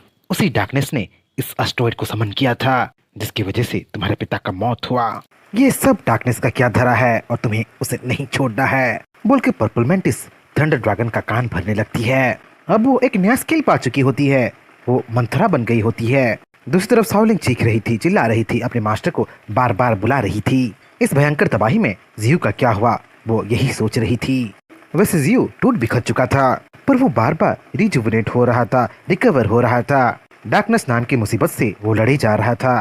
डार्कनेस तो अब सोलर फ्लेयर, क्रिम्सन लोटस और साइकिक फ्लेम यूज करने लगा था, जो कि मिस्टी माउंटेन के कई सारे बीस्ट के अटैक्स थे। डार्कनेस अब वो सब भी कॉपी करने लगा था और उन सबको कंबाइन करके वो जियो पे हमला कर रहा था। जीव अब अपने हाथों में थंडर को गैदर करता है और थंडर पंच मार के डार्कनेस को काउंटर करता है। ये दुनिया अपनी तबाही की ओर ही बढ़ रहा है। इस बार तुम इस प्रोसेस को रोक नहीं सकते जीव। इंसान मेरे दुश्मन हैं और मुझे उनको मारना ही है। चाहे तुम कुछ भी कर लो, इंसान तो इस बार एक्सटिंक्ट जरूर होंगे। बोल के डार्कनेस को अपनी ईवल हंसी देने लगता है। जीव समझ नहीं पा रहा था कि डार्कनेस का इंसानों के साथ क्या दुश्मनी है, उनके साथ उसका क्या लेन देन है। इसलिए वो इंसानों के बारे में डार्कनेस से पूछता भी है, पर डार्कनेस उसे कुछ नहीं बताता। वैसे तुम्हें पता कि क्या फायदा होगा जीव? इंसानों को तो आज नहीं तो कल मरना ही होगा। क्या तुम इंसानों को इतना ट्रस्ट करते हो? चलो मैं तुम्हें एक बात बताता हूँ, मैं इंसानों को कभी माफ नहीं करूँगा। इंसानों ने जो किया है उसकी वजह से मैं इंसानों को दिल से नफरत करता हूँ, और जो हो गया है वो बातों से सॉल्व नहीं होगा, वो तो खून से ही चुकेगा। तुम्हें भी पता है कि इंसान एरोगेंट होते हैं, वीक होते हैं, फुलिश होते हैं, वो किसी के अपने नहीं होते और अपने फायदे के लिए वो कुछ भी कर सकते हैं। ये बात तुम जल्दी से जल्दी समझ जाओ, इसी में ही तुम्हारा फायदा है। मैं जिंदा हूँ इंसानों को मारने के लिए और मैं वो करके ही रहूंगा। बोल के डार्कनेस अब फिर से ग्रेविटी को मैनिपुलेट करने लगता है, पर इस बार वो चांद को धरती की ओर बुलाने लगता है। डार्कनेस का इरादा साफ था, वो धरती और चांद का टक्कर करवाना चाहता था।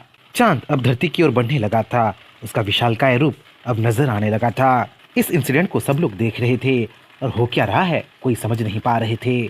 सबसे पहले इस बात को स्पिरिचुअल पावर मॉनिटरिंग ब्यूरो और फेडरेशन के ऑफिशियल समझते हैं, पर कोई भी कुछ करने की हालत में नहीं होते हैं।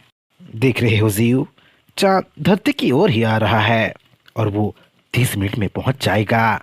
क्या 30 मिनट में तुम मुझे हरा दोगे, मुझे मार पाओगे? बोल के अब डार्कनेस जीव को टॉन्ट करने लगता है।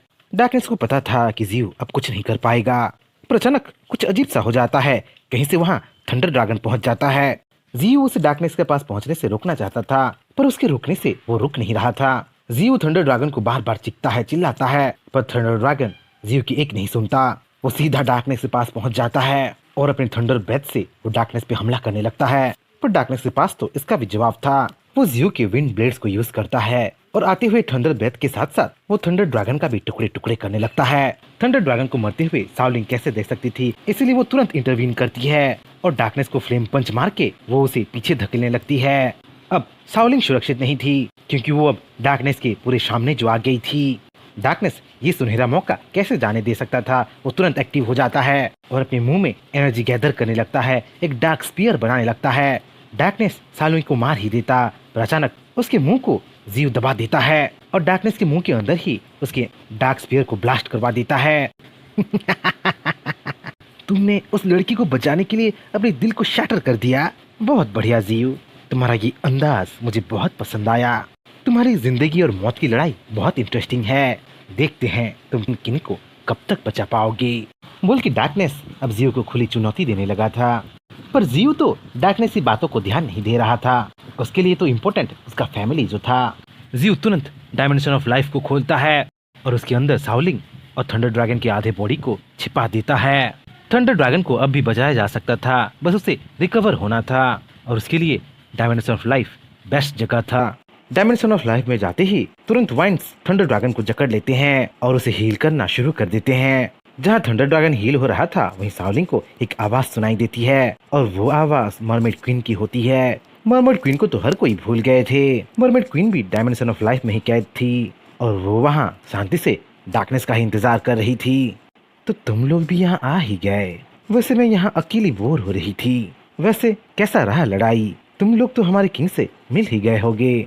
तुम लोगों को देख के तो लग रहा है कि तुम लोग बहुत मुसीबतें झेले हो, और झेलोगे भी क्यों ना। तुम लोग आखिर हमारे किंग डार्कनेस से जो लड़ रहे हो, लगता तो यही है कि तुम लोग उनसे बहुत बुरी तरीके से हारे हो। वैसे तो शाओलिन मरमेड क्वीन की बातों को ध्यान नहीं दे रही थी, पर मरमेड क्वीन आगे कुछ ऐसा बोल देती है जिससे शाओलिन के कान खड़े हो जाते हैं, उसे घूसबम्स आने लगते हैं। मरमेड क्वीन शाओलिन को बताती है कि डायमेंशन ऑफ लाइफ की स्पिरिचुअल पावर धीरे धीरे कम हो रही है, थिन हो रही है। मतलब उसका एक ही है कि जीव अब कमजोर हो रहा है। उसका स्पिरिचुअल एनर्जी, उसका लाइफ एनर्जी अब धीरे धीरे खत्म हो रहा है। अगर लड़ाई ऐसा ही चलता रहा तो वो वक्त दूर नहीं है जब जीव खत्म हो जाएगा। एज ऑफ ट्री का एरा खत्म हो जाएगा। वहीं बाहर जीव और डार्कनेस अब भी लड़ रहे थे, पर डार्कनेस के लिए तो उसका परचेस स्किल उसके लिए बहुत काम में आ रहा था। हर बार वो कोई ना कोई स्किल खरीद रहा था और जीव और दूसरे बीच के अटैक को काउंटर कर रहा था। मैं तुम्हें इस दुनिया को खत्म करने नहीं दूंगा डार्कनेस, तुम जरूर हारोगे। बोल के जहाँ जियो चीख चिल्ला रहा था, वहीं डार्कनेस उस पे वार कर रहा था। और इस बार डार्कनेस ने जियो पे फ्लेम हरिकेन से अटैक किया था, जिसे जियो ने आइस एज से ब्लॉक किया था। आग के पवंडर के साथ साथ वो डार्कनेस को भी जमा के रख दिया था। सिर्फ उतना ही नहीं, वो पूरे एरिया को भी जमा के रख दिया था। पर डार्कनेस एक इजी टारगेट नहीं था। डार्कनेस तुरंत अपने आप को आजाद कर देता है। डार्क इम्पैक्ट स्किल यूज करके डार्कनेस अपने आप को आइस एज से छुड़ा लेता है। डार्कनेस तो अब डार्क इम्पैक्ट से जियो पे भी हमला करने लगा था। उसे चारों तरफ से पियर्स करके जियो की वो टुकड़े टुकड़े करने लगा था। पर जब तक जियो के पास रीजनरेशन स्किल है वो सेफ है। कम से कम जियो तो वही सोच रहा था। इस बार तो जियो अपने आप को तुरंत हील कर देता है और 3 वर्ल्ड एडवेंट से वो डार्कनेस को जकड़ लेता है। उसे हिलने डुलने भी नहीं देता है। और इसी वक्त का फायदा उठा के जियो डार्कनेस को जेजेंटिक हैमर से मारने लगता है। उसे पंच पे पंच मारने लगता है। इस बार डार्कनेस की 90% एनर्जी खत्म हो गया था और जियो अब तक रुका नहीं था। वो फायर एनर्जी को मैनिपुलेट करने लगा था, जिससे उसका पूरा बॉडी आग में झुलस रहा था। वो तो थोड़ी देर के लिए नाइनटेल फॉक्स जैसा ही लग रहा था। जहाँ जियो के हमले रुक नहीं रहे थे, वहीं डार्कनेस समझने लगा था कि वो मरने वाला है, उसका टाइम अब खत्म हो चुका है। तभी जियो उस पे हेवनली लाइट से हमला करता है और उसके बाद थंडरबोल्ट उस पे अनलीश कर देता है। जियो डार्कनेस पे इस कदर हमला कर दिया था कि डार्कनेस अब नाम का ही रह गया था। अब उसका 5% बॉडी ही रह गया था, जिसे 0% करना बेहद जरूरी था। डार्कनेस एक ऐसा जहर था जिसे अगर पूरी तरीके से खत्म ना किया जाए तो वो फिर से फैलेगा, तबाही और बर्बादी लाएगा। और होता भी वैसा ही है। डार्कनेस फिर से रिजनरेट होता है और मिनटों में ही अपने ओरिजिनल रूप में आ जाता है। क्या बात है, करोड़ों सालों में ऐसा पहली बार हो रहा है जब मुझे कोई इस कदर मार रहा है। सच में मैं तुमसे बहुत इम्प्रेस हुआ हूँ। पर क्या कर सकते हैं, इस दुनिया में हम जैसे दूर नहीं रह सकते। किसी ना किसी को तो खत्म जरूर होना पड़ेगा और इस बार मैं खत्म नहीं होने वाला हूँ। चलो मैं तुम्हें मेरी असली ताकत दिखाता हूँ। डिस्पेयर क्या है मैं तुम्हें समझाता हूँ। तुम अपने बीच से बहुत प्यार करते हो ना, तुम उन्हें अपना फैमिली मानते हो ना। चलो मैं आज तुम्हारी फैमिली को ही तुमसे छीन लेता हूँ, उन्हें तुम्हारा ही दुश्मन बना देता हूँ। अब क्या करोगे, तुम उनसे लड़ोगे, उन्हें मारोगे या अपने आप को बचाओगे? बोल के डार्कनेस अपने नेक्स्ट स्किल को परचेज करता है और वो स्किल माइंड कंट्रोल होता है। जैसे ही डार्कनेस माइंड कंट्रोल को अनलीश करता है, चारों तरफ एक लहर सी फैल जाती है। अब मिस्टी माउंटेन के हर एक बीस्ट डार्कनेस के हो गए थे। धीरे धीरे वो अपना आपा खोने लगे थे और एक एक करके वो डार्कनेस का होने लगे थे।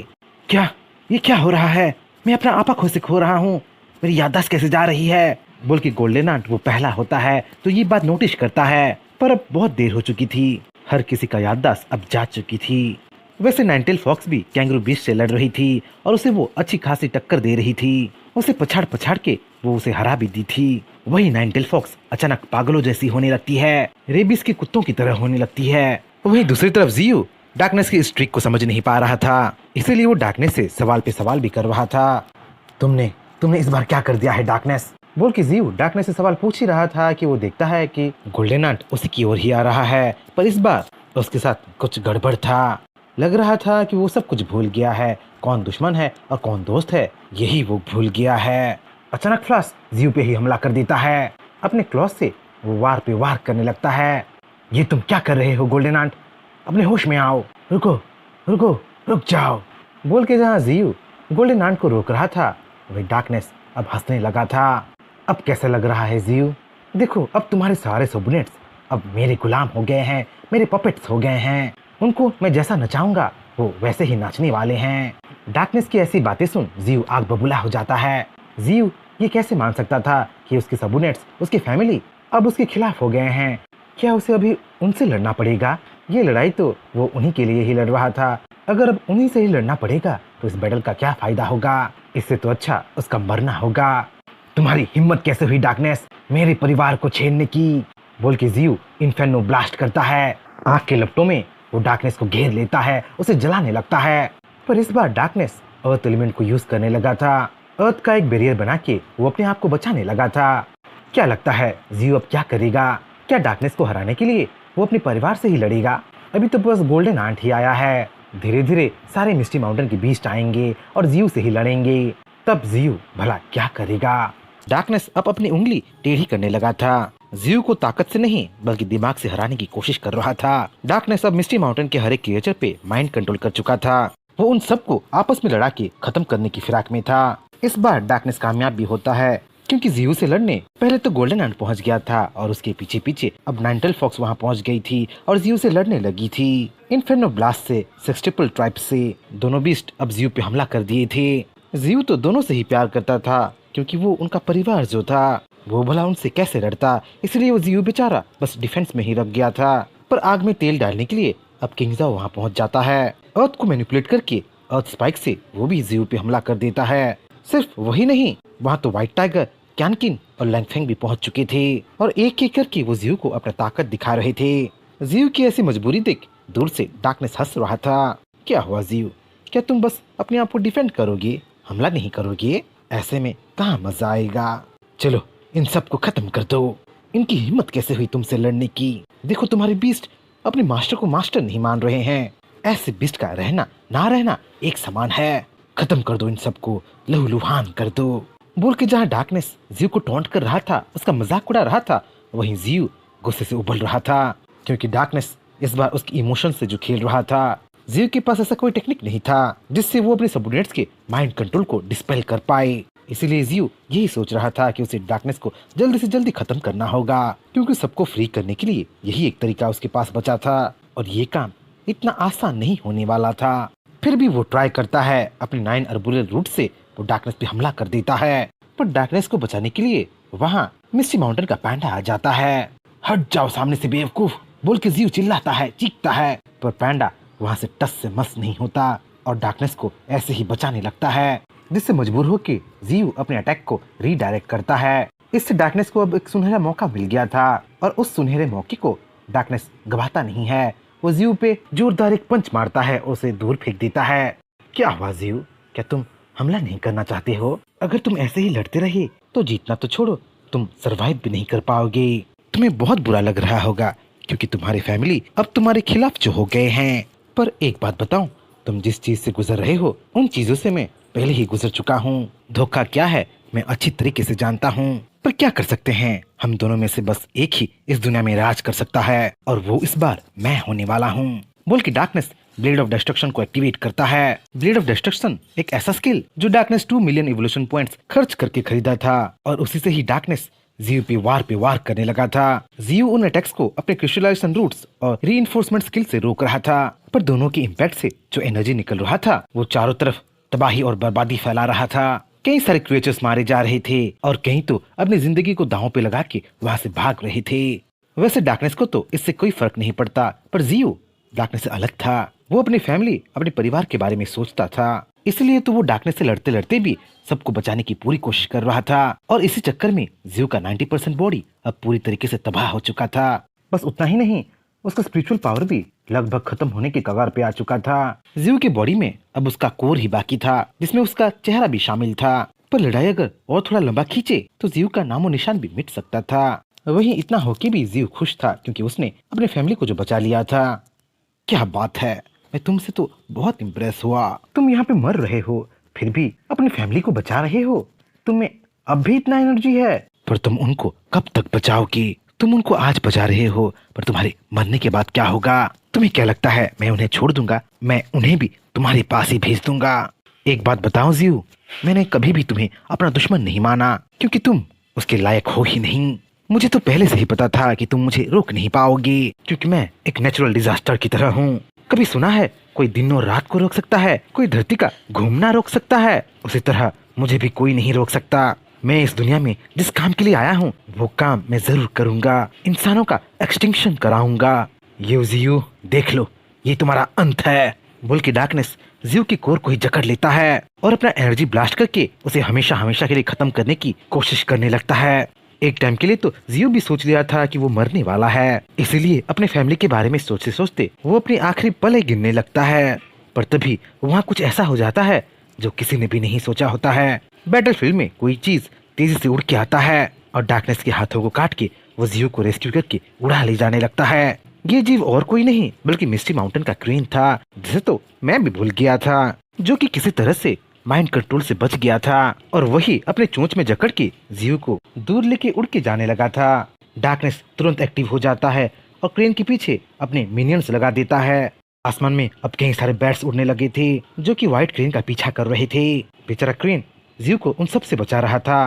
वो तो खुद जीव की भी नहीं सुन रहा था। पर तभी क्रेन के सामने खुद बुल डीमन आ जाता है और क्रेन को पछाड़ के वहीं नीचे फेंक देता है।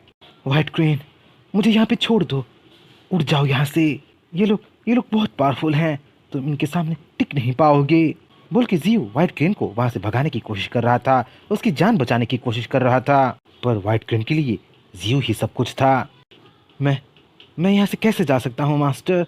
हम सब यहाँ आए थे आपके लिए, आपको बचाने के लिए, और आपको खतरे में छोड़ के मैं यहाँ से कैसे जा सकता हूँ?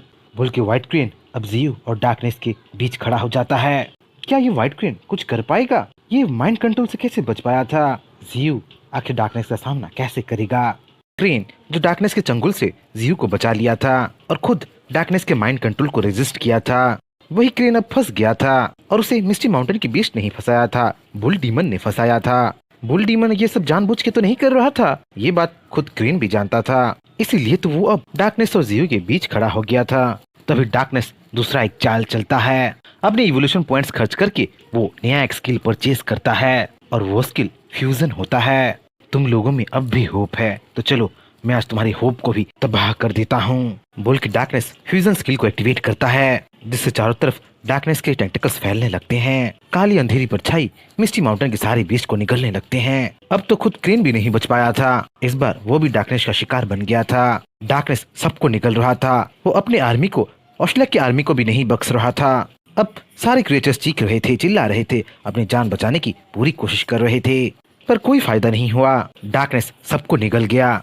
ये सब जो हो रहा था बाहर की दुनिया को अभी तक पता नहीं चला था। किकाड़ा जो सी बीस्ट के साथ बाहर लड़ रहा था, उसे भी अंदर जो इंसिडेंट हुआ उसके बारे में पता नहीं चला। पर अचानक जो स्पिरिचुअल एनर्जी डिसअपियर हो गया, उससे वो भी शॉक में आ गया था। दूसरी तरफ डार्कनेस धीरे धीरे अब ग्रो हो रहा था। अब तो खुद जीव भी डार्कनेस के सामने बस चींटी जैसे लगने लगा था। डार्कनेस अब एक भद्दा बदसूरत जीव लगने लगा था, जिसके कई सारे हाथ पैर थे और उन्हीं हाथ पैरों से वो जीव को कुचल रहा था। जीव की कोर की कई सारे टुकड़े कर रहा था। क्या हुआ जीव, अब कैसा लग रहा है? देखो सिचुएशन 2 पलों में ही बदल गया। अब तुम मेरे सामने चींटी की तरह लग रहे हो, पर फिर भी तुम मरने ही वाले हो। मौत से कोई नहीं बच सकता। तुम्हें मारने के बाद मैं सारे इंसानों को मार दूंगा, इस दुनिया को एक नया रूप दूंगा। और वैसे भी धरती की इस पूरे स्पिरिचुअल एनर्जी को मैंने अब्सॉर्ब कर लिया है, जिसकी वजह से धरती का मैग्नेटिक फील्ड धीरे धीरे खत्म हो रहा है। अब धरती में ज्यादा से ज्यादा 20 मिनट तक लाइफ फ्लोरिश होगी, उसके बाद सब कुछ खत्म। चारों तरफ डार्कनेस ही डार्कनेस होगा। बोल की डार्कनेस जीव को चिढ़ाने लगता है, उसे टॉन्ट करने लगता है, और इस बार जीव चिढ़ता भी है। जीव तो आग बबूला हो जाता है और अपनी बची खुची एनर्जी से वो डार्कनेस पे हमला कर देता है, अपने वाइंड से वो डार्कनेस पे हमला कर देता है। पर डार्कनेस का वो कुछ ज्यादा बिगाड़ नहीं पाता है, उल्टा वो खुद ही डार्कनेस के एक ही पंच से चकनाचूर हो जाता है। अब डार्कनेस जीव पे आखिरी वार करता है। अब की अटैक से डार्कनेस जीव को पूरी तरीके से खत्म करने की कोशिश करता है, पर अचानक कुछ अजीब सा हो जाता है। चारों तरफ मानो सन्नाटा छा जाता है। जीव मरने ही वाला था, फिर भी वो बच गया था और उसे बचाया था सिस्टम ने, जिसने समय को ही रोक लिया था। जीव, क्या तुम जीतना चाहते हो? अगर तुम डार्कनेस को रोकना चाहते हो तो मैं तुम्हारी मदद जरूर कर सकता हूँ। बोल के सिस्टम जीव को एक अनजान जगह पे ले जाने लगता है। वो दुनिया करंट दुनिया से पूरी तरीके से अलग था, क्योंकि वो चारों तरफ से हरियाली से भरा हुआ था। फ्लोरा और फ्योना अपने पीक पे था।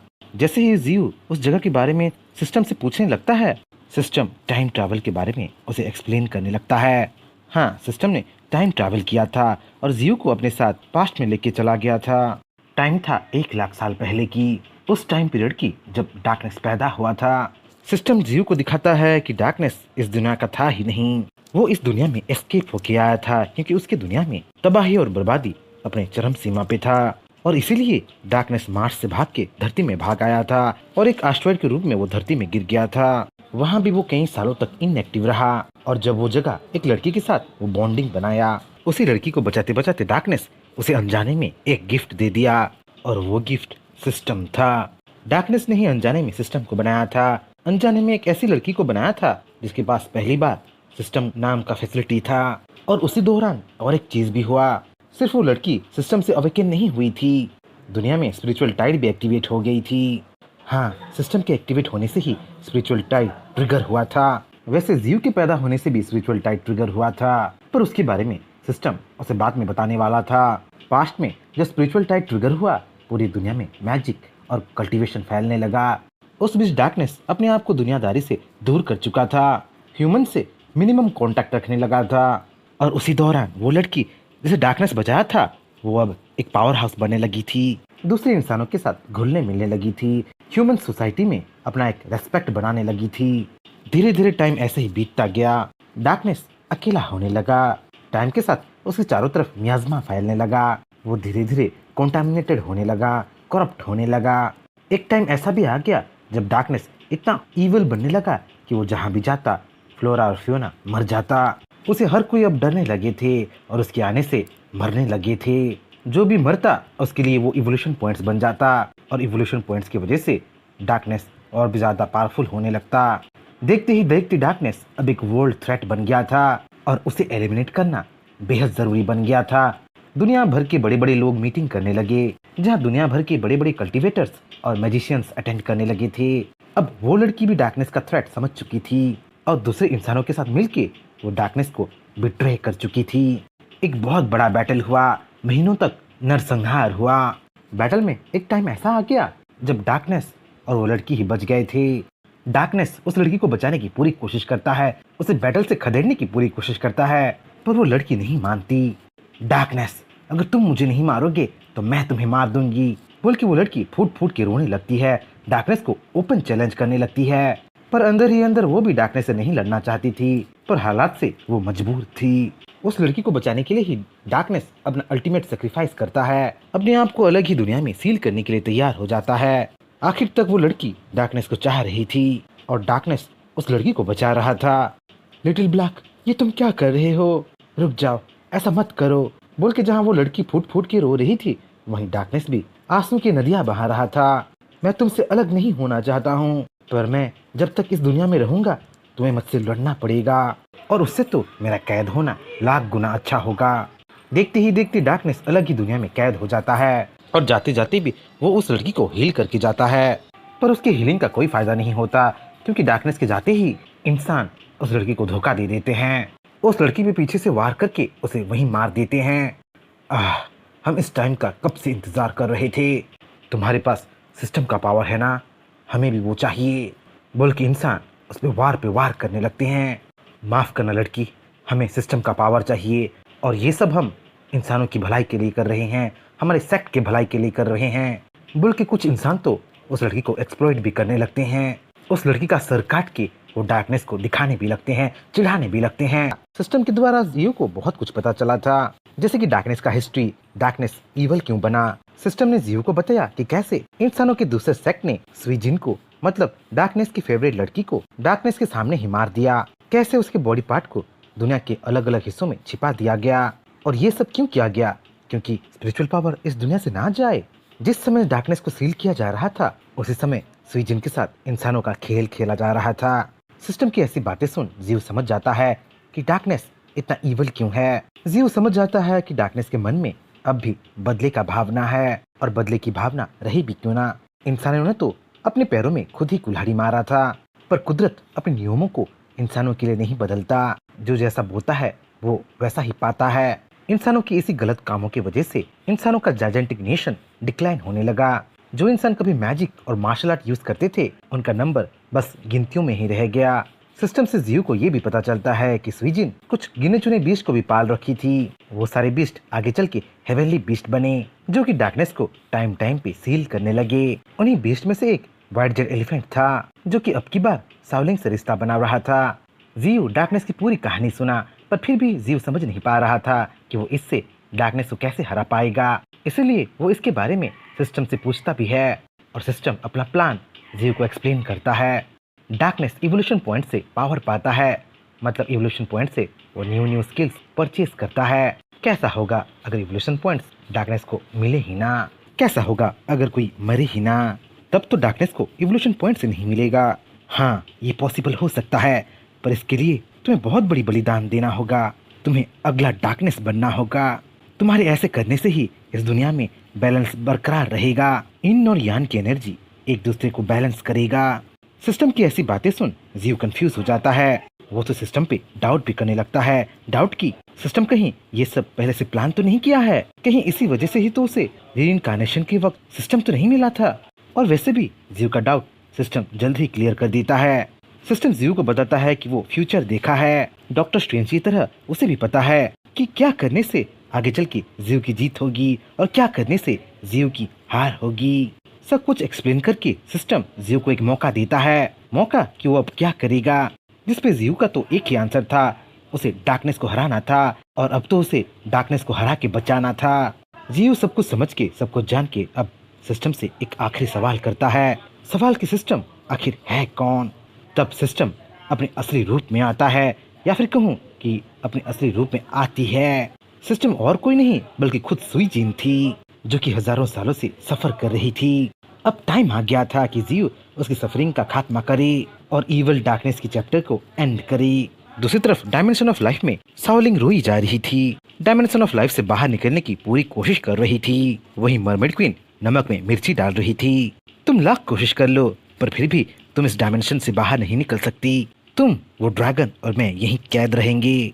ये डायमेंशन अब सिकुड़ रहा है, मतलब जीव, मतलब तुम्हारा वही मास्टर हमारे मास्टर के सामने हार रहा है, मर रहा है। जल्दी ही वो मर जाएगा और उसके मरने के साथ साथ ये डायमेंशन हम तीनों को कुचल देगा। मुझे मेरे मरने का कोई गम नहीं है, पर हाँ खुशी जरूर है, खुशी कि तुम भी मेरे साथ यहीं मरने वाले हो। बोल के मरमेड क्वीन की बातें अभी तक खत्म हुई भी नहीं थी कि डायमेंशन ऑफ लाइफ जगमगाने लगता है और ये देख मरमेड क्वीन की आंखें खुली की खुली रह जाती है। इसका एक ही मतलब था कि जीव द डिमिनिक फिर से पावर पाने लगा है, पर ये कैसे हो गया ये मरमेड क्वीन को समझ में नहीं आ रहा होता है। दूसरी तरफ डार्कनेस जीव को कुचल रहा था, उसे पूरी तरह से खत्म कर रहा था, क्योंकि समय फिर से शुरू जो हो गया था। कुछ देर पहले ही जीव का बस चेहरा ही बाकी था, पर अचानक जीव अब एक स्टार की तरह जगमगा रहा था, मानो वो कहीं से पावर पा लिया था। देखते ही देखते जीव के थोड़े से टुकड़े से कई सारे एलोंगेटेड रूट्स निकलने लगते हैं। वो फिर से ग्रो होने लगता है, अपने आप को फैलाने लगता है। जीव से अब ट्रेमेंडस एनर्जी निकल रही थी, जिसे हर कोई महसूस कर रहा था। इंसान हो या बीस्ट हो, हर कोई अब घबराने लगा था। डार्कनेस के सामने ही उसका दुश्मन जीव अब फिर से रिकवर होके वापस आ चुका था, पर वो जीव जैसा नहीं लग रहा था, क्योंकि वो डार्कनेस को उसके पेट नेम से जो बुला रहा था। मैं वापस आ गया हूँ लिटिल ब्लैकी, तुम्हें हराने के लिए मैं हेल्थ से भी वापस आ गया हूँ। बोल के जैसे ही जीव डार्कनेस के साथ कम्युनिकेट करता है, डार्कनेस शॉक में चला जाता है। डार्कनेस को लिटिल ब्लैकी बोल के बस सुईजिन बुलाती थी, पर वो नाम जीव को कैसे पता चला, इसी सोच में अब डार्कनेस पड़ चुका था। तुम मेरे इस नाम को कैसे जानते हो? बोल के जैसे ही डार्कनेस अपना सवाल पूछता है, जीव उसे कंफ्यूज करने लगता है। तुम्हारे इस नाम को तो छोड़ो, मैं तो तुम्हारे बारे में बहुत कुछ जानता हूँ और तुम अब भी अंधेरे में हो, बहुत कुछ नहीं जानते हो। जीव की ऐसी बातें सुन के डार्कनेस तुरंत जीव पे हमला कर देता है, पर इस बार जीव उसे रोक लेता है। उसके टेंटेकल्स को दूर फेंक के वो डार्कनेस को थप्पड़ पे थप्पड़ मारने लगता है, उसे खून की उल्टी करवा देता है। तुम्हें मैं तुम्हारी मन मर्जी नहीं करने दूंगा, बोल के जीव अपना नेक्स्ट मूव चलता है। स्पेस टाइम सस्पेंशन से वो समय की धारा को ही रोक लेता है। डार्कनेस के चारों तरफ एक बैरियर बना देता है। अब डार्कनेस फंस चुका था, उसे यहाँ अनडेड एनर्जी नहीं मिलने वाला था, मतलब इवोल्यूशन पॉइंट्स नहीं मिलने वाला था, और इसी मूव से ही जीव का विक्ट्री मूव आने वाला था। क्या कर लोगे तुम, क्या कर लोगे? तुम बस टाइम पास कर रहे हो। तुम्हें लगता है तुम इस मूव से मुझे रोक लोगे? मेरे पास कई सारी बीस्ट की ताकत है, मैं तुम्हें ऐसे नहीं तो वैसे जरूर रोक लूंगा। तुम्हारी ये जो नकली होप है उसे तोड़ के बिखेर के मैं एंजॉय करूंगा, बोल के डार्कनेस अपना नेक्स्ट मूव चलता है। इको वेव से वो जीव की तरफ सुपरसोनिक वेव रिलीज कर देता है। जीव भी इस मूव को काउंटर करता है, अपने क्रिस्टलाइजेशन रूट से वो अपने आप को बचा लेता है। अब जीव के हमले करने का टाइम आ गया था और वो ये मौका गंवाना नहीं चाहता था। जीव तुरंत थंडर एलिमेंट को मैनिपुलेट करता है और थंडर एलिमेंट को अपने फिस्ट पे केंद्रित करके डार्कनेस पे वो थंडर पंच मारने लगता है। अब फिर से जीव और डार्कनेस की टक्कर होने वाली थी, पर इस बार की रिजल्ट पहले से अलग होने वाली थी। सीन स्टार्ट होता है डार्कनेस और जीव की लड़ाई से, जो अब फाइनल एंडिंग पे आने लगा था। इस बार की लड़ाई उनकी आखिरी लड़ाई होने वाला था। डार्कनेस और जीव अब टकराने लगे थे। जहाँ एक और डार्कनेस जीव को खत्म करना चाहता था, वहीं दूसरी ओर जीव डार्कनेस को बचाना चाहता था। उसकी लंबी तन्हाई से उसे मुक्त करना चाहता था। डार्कनेस जहाँ बॉडी ऑफ फ्लेम, पेट्रिफिकेशन और थंडर डिवाइन कंट्रोल से जीव पे हमला कर रहा था, वहीं जीव उन सारे अटैक को काउंटर कर रहा था। अपनी लीफ ब्लेड से आने वाले हर एक अटैक को वो काटे जा रहा था। अचानक डार्कनेस हेवनली आई से हमला कर देता है। धुएं को चीरते हुए एनर्जी बीम से वो जीव पे वार करने लगता है, पर उन सब अटैक को जीव डिफ्लेक्ट कर रहा था। अपने रूट से अपने आप को वो बचाए जा रहा था। तभी जीव अचानक आइस एज को एक्टिवेट कर देता है, पूरे एरिया को बर्फ से जमा देता है। चारों तरफ अब आइस स्पाइक्स थे जो हर एक चीज को पीरिस कर रहे थे। हाँ, डार्कनेस भी आइस एज में फंस गया था, क्योंकि उसकी पूरे बॉडी में नुकीली बर्फ ने कई सारे छेद जो बना दिया था। अब डार्कनेस भी समझ चुका था कि जीव को अब हल्के में नहीं लिया जा सकता, क्योंकि वो पहले से बहुत ज्यादा स्ट्रॉन्गर बन के लौटा है, जो कि उसके लिए बहुत बड़ा थ्रेट बनने वाला है। डार्कनेस तुरंत इवोल्यूशन पॉइंट्स खर्च करने लगता है, नए नए स्किल्स खरीदने लगता है। डार्कनेस जीव की वार्निंग को भूल गया था और उसका रिजल्ट उसे जल्दी ही पता चलने वाला था। इस बार तो डार्कनेस 1 लाख इवोल्यूशन पॉइंट्स खर्च करके सुपर रीजनरेशन खरीदा था। वो कुछ देर के लिए तो अपने आप को हील कर दिया था, पर जैसे ही जीव लाइट पार्टिकल्स को फिर से एक्टिवेट करता है, लाइट एलिमेंट से डार्कनेस जोरदार डैमेज लेने लगता है। लाइट एलिमेंट तो डार्कनेस की पहले से ही कमजोरी थी, इसीलिए तो वो उसे जोरदार डैमेज दे रही थी। तभी डार्कनेस अपना नेक्स्ट परचेस करता है। 400,000 इवोल्यूशन पॉइंट्स खर्च करके वो क्रिम्सन लोटस सोलर फ्लेयर और थंडरस शॉक वेव खरीदता है, और दोनों को कंबाइन करके वो एक पावरफुल एनर्जी बॉल बनाता है, जिसे वो जीव पे ही अनलीश कर देता है। डार्कनेस सोच रहा था कि अब जीव खत्म हो जाएगा, इसलिए वो जीव को अंडर एस्टिमेट करते हुए जोर जोर से हंसने लगता है, जीव को टॉन्ट करने लगता है। मैं तुम्हें और तुम्हारे इस प्लानेट को खत्म कर दूंगा, और अगर खत्म नहीं भी कर पाया तो उसे हॉर्नेट नेस्ट जरूर बना दूंगा, जहाँ कोई नहीं रह पाएगा, बस तबाही और बर्बादी का छाया रहेगा। पर डार्कनेस के सामने ही जीव उस एनर्जी बॉल को रोक लेता है। बस उतना ही नहीं, जीव तो एनर्जी बॉल को पार करके सीधा डार्कनेस पे वार करता है। जीव तो सीधा डार्कनेस के पेट में अपना हाथ घुसेड़ देता है, उसे अंदर से पेन देने लगता है, दर्द देने लगता है। तुम्हारी हिम्मत कैसे हुई मुझे मारने की? तुम्हें लगता है तुम जीत जाओगे? देखते रहो कैसे मैं तुम्हें अपना आहार बनाऊंगा, बोल के डार्कनेस चीखने लगता है, चिल्लाने लगता है और सिस्टम से नलिफाइंग स्किल खरीदने की कोशिश करता है। और तभी डार्कनेस को शॉक मिलता है। डार्कनेस अब कोई भी स्किल खरीद नहीं पा रहा था, और ऊपर से सिस्टम से उसे बार बार मैसेजेस आ रहा था, अलर्ट आ रहा था। सिस्टम डार्कनेस को बता रहा था कि अब इवोल्यूशन पॉइंट्स खत्म हो चुका है, मतलब डार्कनेस अब सिस्टम से कुछ परचेस नहीं कर सकता, नए नए स्किल खरीद नहीं सकता। अब डार्कनेस जीव के चंगुल में फंस चुका था, और ये एहसास पाते ही डार्कनेस डर के मारे तीर मिलाने लगा था। इम्पॉसिबल, ये कैसे हो सकता है? मैं हार जाऊंगा, इस पिद्दी के स्किल को मैं नलिफाई नहीं कर पाऊंगा, बोल के जहाँ डार्कनेस अपने सोच में बिजी था, वहीं जीव डार्कनेस को पंच पे पंच मार रहा था, अपना पूरा बदला उससे ले रहा था। ये सब क्या हो रहा है?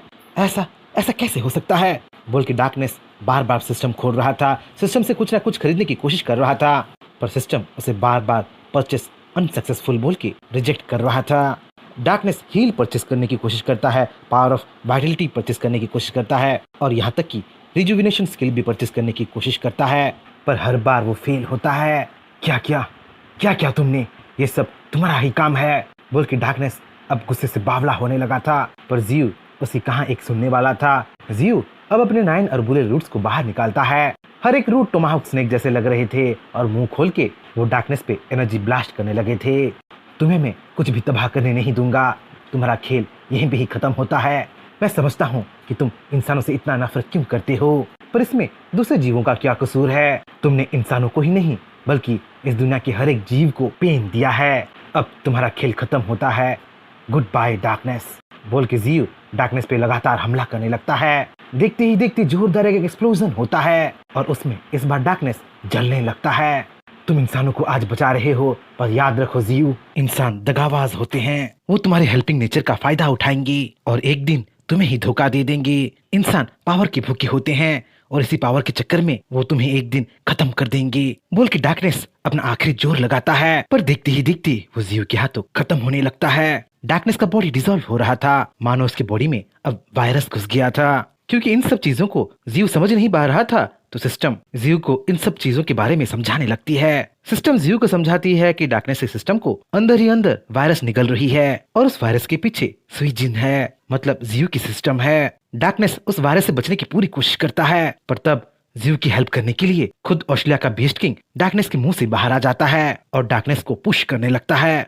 म्यूटेंट ट्री, यही तुम्हारा मौका है, अभी वार करो और उस डार्कनेस नाम की झंझट को यही खत्म कर दो। देखते ही देखते कई सारे स्पिरिट जमा होने लगते हैं और उनमें से कुछ तो मिस्टी माउंटेन के भी होते हैं। इन सारे बीस्ट को डार्कनेस से कभी सताया था, उनको निगल लिया था। अब उनका टाइम आ गया था डार्कनेस से बदला लेने के लिए। सारे बीस्ट जियो के स्पिरिट से जुड़ जाते हैं और डार्कनेस को तबाह करने लगते हैं, उसको गलाने लगते हैं।